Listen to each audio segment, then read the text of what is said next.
Hello, you are listening to an episode of Trade Talks, a podcast about the economics of trade policy. I'm Samir Keynes, Trade and Globalization Editor for The Economist. And I'm Chad Bown, a senior fellow at the Peterson Institute for International Economics. In this episode, we are going to discuss some research about trade and gender with a very special guest, Beata Javorcik, of the University of Oxford and also chief economist of the EBRD, which is the European Bank for Reconstruction and Development. We're going to be discussing a question I find super interesting, and that is this question of whether globalization affects men and women differently. Or more provocatively, is trade sexist? So economists have paid a ton of attention to whether trade affects high-skilled and low-skilled workers differently, but there's been much less attention given to whether there are different effects on men and women. Beata has co-authored one of the few papers that tries to fill that gap. Her research looks at the gender pay gap in Norway, which is a great example because it is actually one of the most gender equal places in the world, though there is obviously still a gender pay gap. So the research question here is whether companies that trade have a bigger gender pay gap than companies that don't. So is the gap in pay between men and women bigger for exporters than for non-exporters? And do companies that export more intensely have a bigger pay gap? What made you want to look into this question? Were there any smoking guns out there that made you think that this would be an important angle to look at? On a Saturday morning, the phone of my husband rang at 7 a.m. And my 4-year-old daughter said, "Oh, it's Daddy's boss." And indeed, it was my husband's boss, who happened to travel quite a lot, and it wasn't uncommon that he would call my husband at odd hours. And at that point, I thought I was really glad to be an academic and not having to receive calls at inconvenient times. And that made me think about how women wouldn't in particular enjoy being disrupted in their home activities, either early morning or late at night. And that made me think about how globalization working for companies that do business abroad may be less convenient for women. Okay, so back to your paper then.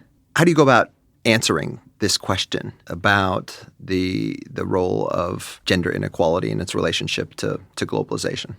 We look at Norwegian data. We have access to information about firms and their workers. We know a lot about firms. We know a lot about workers. We know their age, their education, their experience. And for half of the time period under consideration, we also know their occupational code. And of course, we know firms' exporting status. So in other words, firm-level information is linked with customs data that allows us to observe what these firms export, how much they export, and to what destinations. And we have this information for a fairly long time period from 1996 to 2010. So how do you go about measuring the gender wage gap? So we look at workers' wages and take out the part of wages that can be attributed to workers' age, to their experience in the labor market, to their education, to whether or not they have children, to the size of the city or the rural area where they live. And then we look at the differential in wages between men and women, and we can compare this differential in firms that export and firms that do not export.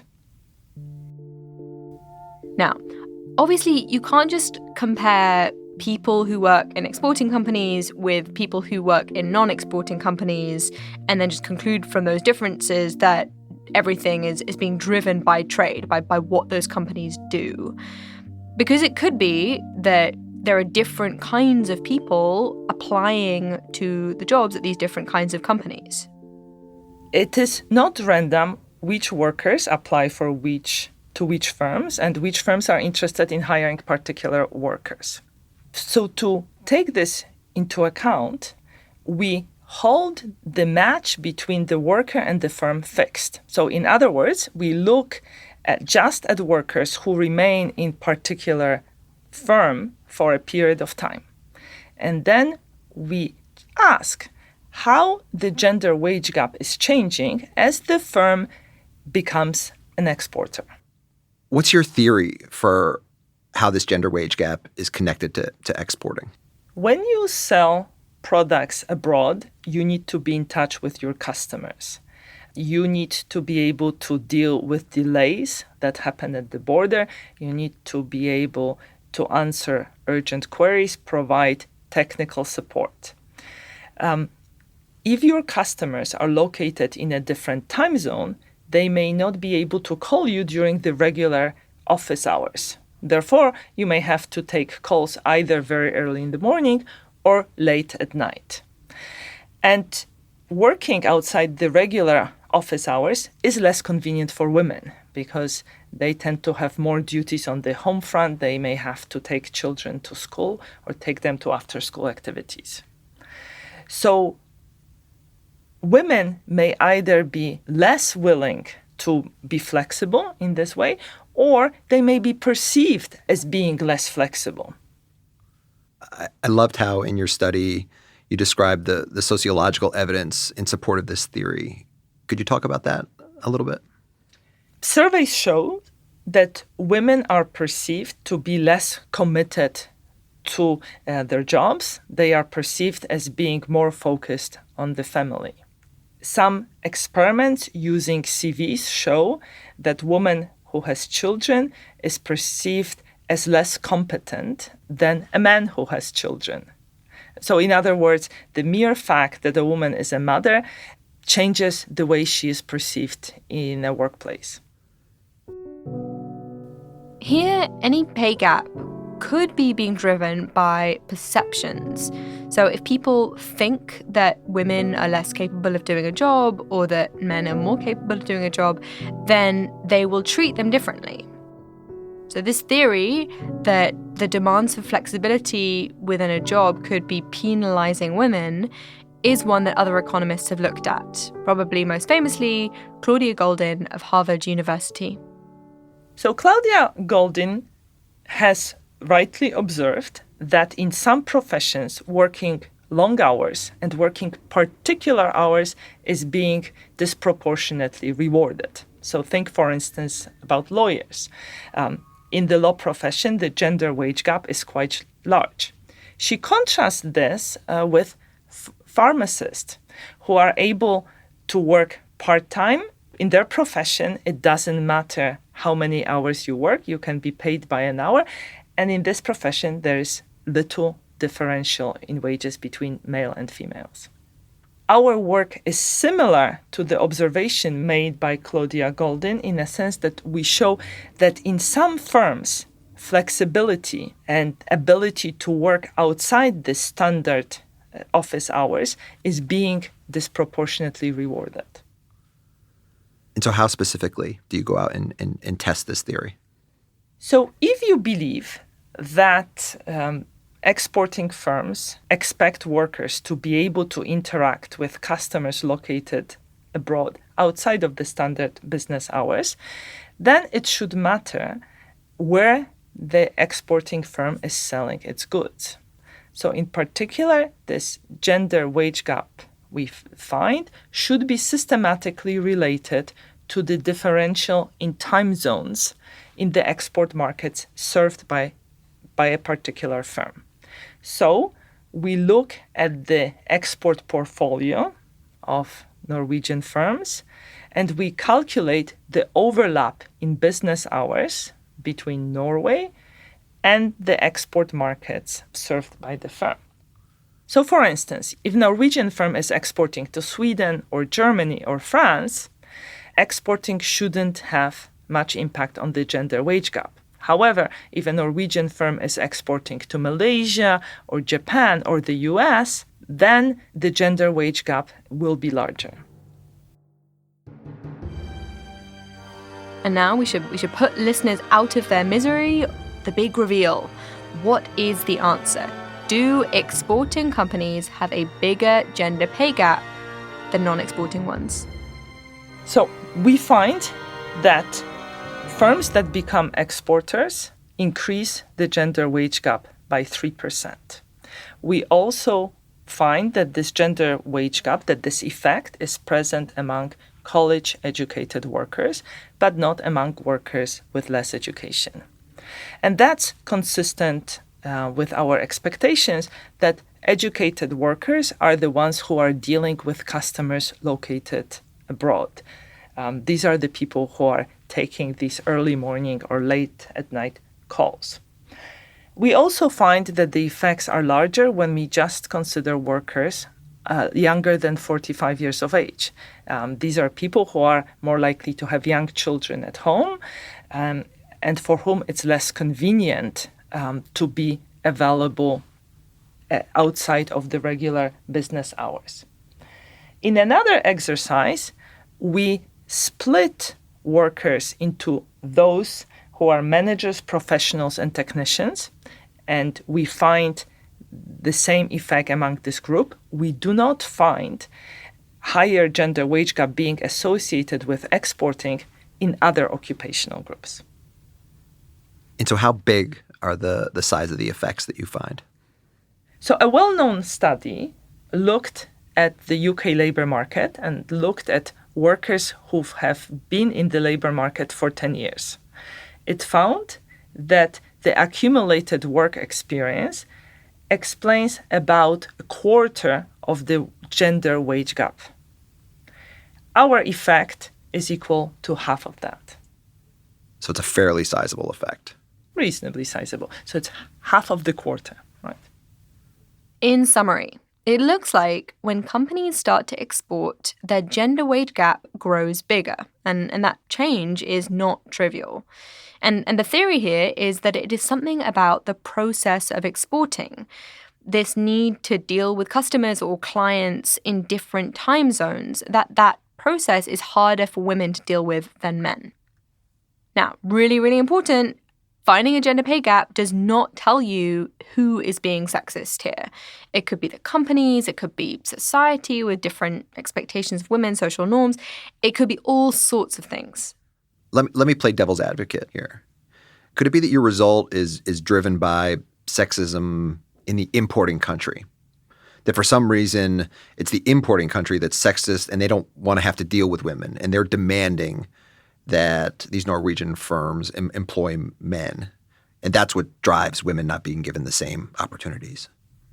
It is possible that women are less effective as business partners in countries that are more conservative in their perceptions of the roles of men and women.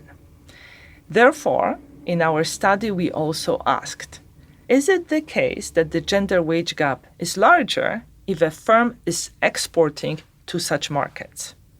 And we measured national perceptions of gender roles using an index from the World Economic Forum.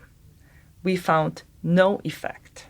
In other words, the lesser effectiveness of women in more traditional export markets cannot explain our finding related to the time zones. So the answer to this question of what exactly is driving this gender pay gap is obviously really important, because understanding the channel could help us actually change the situation. So if what's driving this is perceptions, then maybe we need to change those perceptions. Or maybe men could be nudged to take on more childcare responsibilities. Turns out, Beata looked at this. So in another exercise that's not in the published version of the paper, we use the fact that the parental leave legislation has changed in Norway during the period we consider. In particular, the Norwegian government increased paternity leave quota. That's the number of weeks of parental leave that is allocated to the child's father. And it's take it or lose it. So if the father doesn't utilize this time, this leave, the mother is unable to take it. In this way, Norwegian government has nudged men to be more involved in childcare and to actually take time off work. So in our study, we looked at whether increase in the share of fathers who take a substantial chunk of leave leads to the gender wage gap found at exporting firms going down.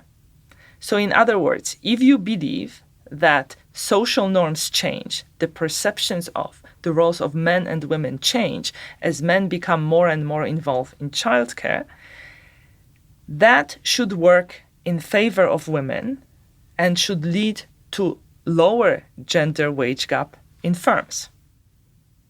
Turns out men taking more paternity leave is associated with a smaller gender wage gap in exporting companies.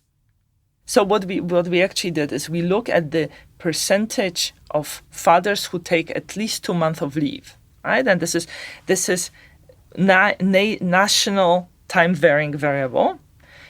And as this percentage goes up, the gender wage gap in exporting firms is going down. I think I should say here that there are a bunch of different explanations for what's going on here. It's unclear whether hard constraints are driving these changes or actually if it's just the changing perception of the constraints. So to put that more concretely, it could be that actually because of these paternity leave changes, men start taking on more childcare responsibilities and the load is shared more evenly between men and women, and that changes the gender pay gap. Or it could be that these paternity leave changes and men actually taking it up affect the norms and the perceptions about who is really committed to their crazy working hours job. Alternatively, it could be that maybe more men taking paternity leave made companies wake up and question the work model that they were setting. Maybe companies' behaviors changed in response to more of their employees taking this paternity leave. Now, while I found this research fascinating and important, it did leave me kind of sad to think that for some reason, trade had this gender pay gap associated with it. But it's not all bad. It turns out that there is some other evidence out there that trade can also be associated with good things for gender equality. So a study by Yoon and co-authors looked at how trade liberalization affected gender inequality in Mexico. So international trade can work through different channels. Imagine that Mexico gets improved access to the US market. That may create incentive for some firms to upgrade, to modernize their production process in order to export. As they modernize the production process, workers no longer need to have physical strength to work on the production line. That means that suddenly women become more attractive employees. And there is a study by Yoon and co-authors which showed that this was indeed the case in Mexico after the introduction of NAFTA. So the idea there is a plant is upgrading its equipment and it now invests in all of these machines that can lift heavy things and you just don't require brute strength anymore, which is maybe more characteristic of male workers than female. And now it levels the playing field for anybody to be able to take advantage of working for those kinds of firms. Exactly. And now these firms hire more women and women account for a larger share of payroll in those firms. Okay, so final hot takes here. I think the really, really important thing I want listeners to take away is, first of all, the finding of the research, but then essentially the idea that trade is this multifaceted thing. And just like it's not often very helpful to say that technology is good or bad, even for some group, the same is true with trade. The impact of trade is going to be context specific. There are elements of trade that will be challenging given various structures that we've set up for ourselves. And in other cases, it will present opportunities. My final thought here is when I look at these gender pay gaps, it's not at all clear to me that they're just a simple fact of life that we have no power to change. If the explanation is that our stupid social norms mean that women can't deliver the kind of flexibility that men can, then maybe we should think really hard about how those jobs are being set up and whether expectations for those types of jobs are at all reasonable. Just because somebody can answer the phone, does it mean that they should? Basically, I don't want us to come away from this thinking, oh, it's just trade and time zones, and those are just a fact of life, and there's nothing that we can do. I think another way of saying that is, if A is causing B, that doesn't necessarily mean that C can't come in and help. On that algebraic note, that is all for Trade Talks. A huge thank you to Beata Javorcik of the University of Oxford and the EBRD for being so generous with her time. Make sure to read her paper, Working Across Time Zones, Exporters and the Gender Wage Gap, with Esther Ann Bola and Karen Helen Ultveit-Moe. I'm so sorry if I've butchered your names. We'll post links to the papers on the episode page at our website. That is www.tradetalkspodcast.com. And thanks also to Colin Warren, our audio guy. Do follow us on Twitter. I'm at Samaya Keynes. And I'm at Chad Bown. And we're on @trade__talks. That's not one but two underscores, @trade__talks. Because two genders getting up at 7 a.m. to answer those telephone calls would be better than one. Damn straight. Or maybe nobody getting up at 7 a.m. to answer those calls.